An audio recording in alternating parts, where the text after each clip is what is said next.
Assalamualaikum warahmatullahi wabarakatuh. Berjumpa lagi cikgu. Kali ini untuk soalan yang ketiga. Okey, so kalau kamu tengok soalan yang ketiga ni tak lain tak bukan, ini adalah tingkatan 4 bab yang ketiga di bawah tajuk penakulan logik lah. Antara bab yang jarang kita guna kalkulator lah kalau ikutkan, sebab dia bermain dengan hujah dan juga lain-lain. Okey, soalan kamu yang pertama berkenaan dengan dia suruh nyatakan songsangan.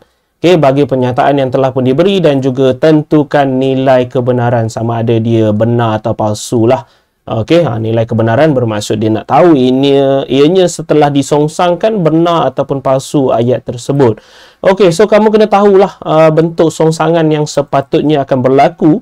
So kalau ikutkan songsangan kamu akan jadi jika tersalah pula kat sini. So songsangan seharusnya dia akan menjadi jika tilda P, okey, maka tilda Q. So kalau ikutkan ini adalah hafalan. So kamu memang teramat sangat memerlukan hafalan untuk membuat soalan berkaitan dengan songsangan, akas dan juga kontrapositif ni lah.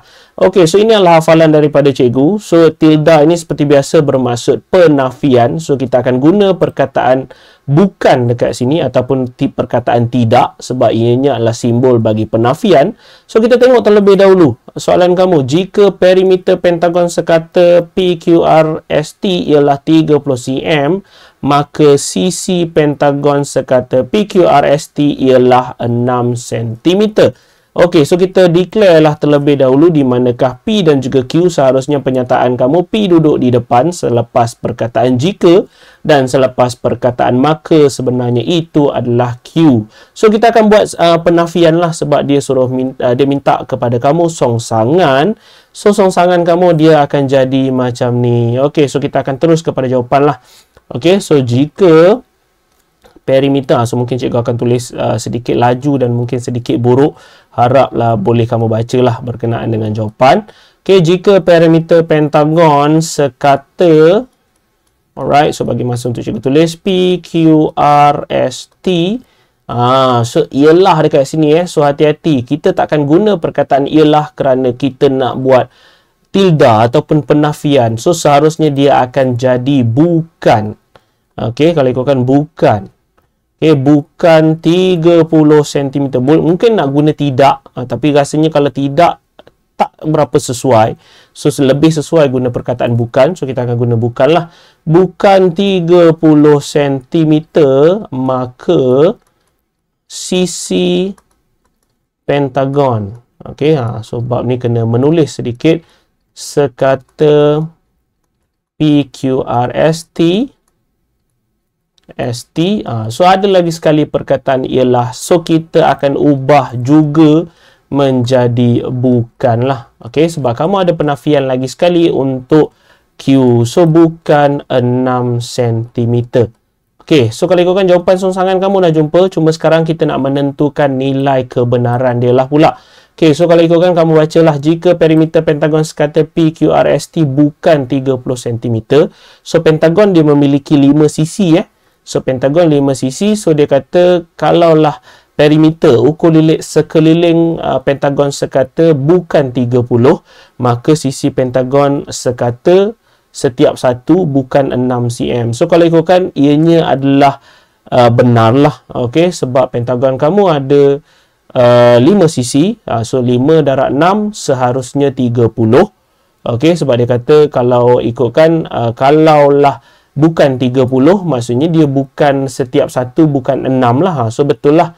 Okey, seharusnya ianya akan jadi ayat ataupun kebenarannya akan jadi benar. So ini kena ada kemahiran membaca dan juga menakul lah. Kita panggil sebagai menakul sebab kita nak tengok apakah ayat yang telah kamu bina tersebut dia jadi benar ataupun tidak. So seharusnya jawapan kamu benar. Okey, so kamu baca dan cuba fahamkanlah balik mengapa dia jadi benar. Okey, kita beralih kepada B. Okey, B kamu diberi bahawa ianya adalah soalan berkenaan dengan hujah. So hujah dekat sini dia tanya, adakah ianya sah dan munasabah? Sekiranya tidak, berikan justifikasi. So dalam kepala cikgu apabila cikgu baca soalan, boleh nampak sebenarnya boleh jadi soalan kamu ini tidak sah dan tidak munasabah lah, sebab dia dah bagi clue dekat belakang, sebab sekiranya tidak. So maksudnya boleh jadi ianya mesti tidak sah dan tidak munasabah. Okey, kita tengok sebab dia suruh bagi justifikasi kenapa ianya tidak. Okey, kita tengok bahawa ini adalah hujah. So hujah ini sebenarnya jenis yang pertama, kerana cikgu tulislah sedikit hujah jenis yang pertama sebenarnya premis 1 dia akan guna perkataan semua A ialah B. So ini adalah formula dia. Okey, so premis 2 kalau ikutkan C ialah A, dan kesimpulan kamu seharusnya C ialah B. Okey, so ini adalah kesimpulan, inilah kita punya bentuk yang pertama menggunakan perkataan semua. Kita buat pengecaman berdasarkan perkataan semua di awal-awal premis pertama untuk hujah jenis yang pertama.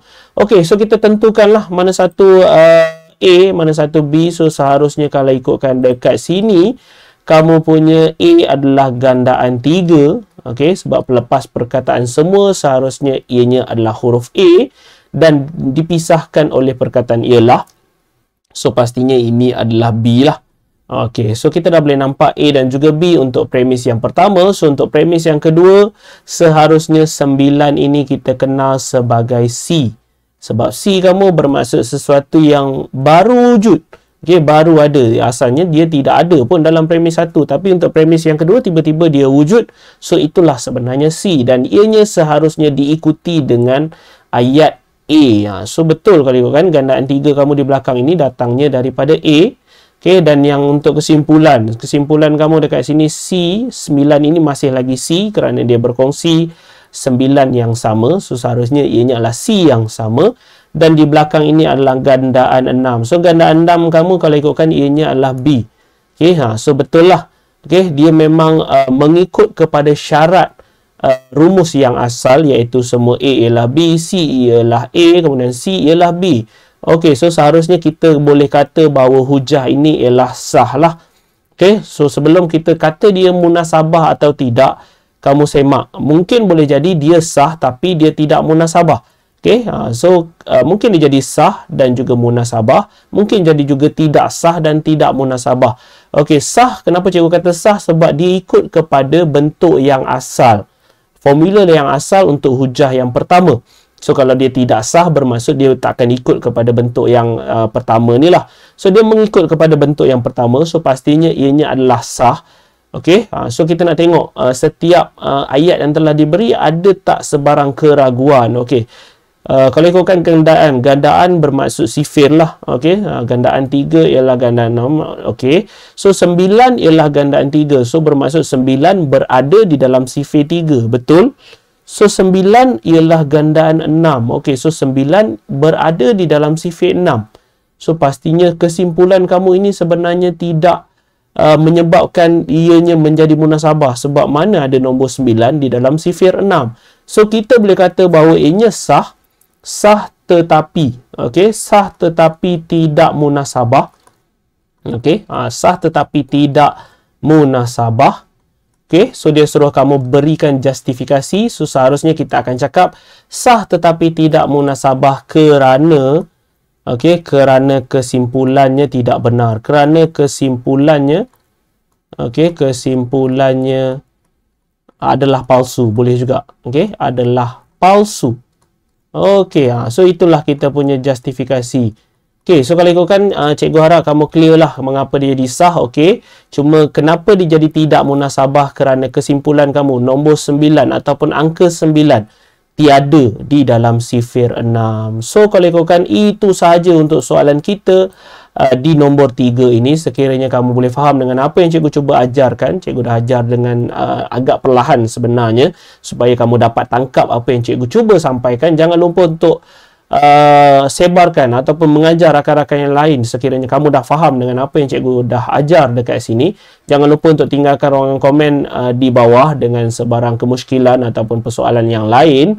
So jangan lupa untuk tekan button like dan juga subscribe sebagai tanda sokongan untuk YouTube cikgu. Sehingga kita berjumpa lagi di soalan yang lain. Assalamualaikum warahmatullahi wabarakatuh.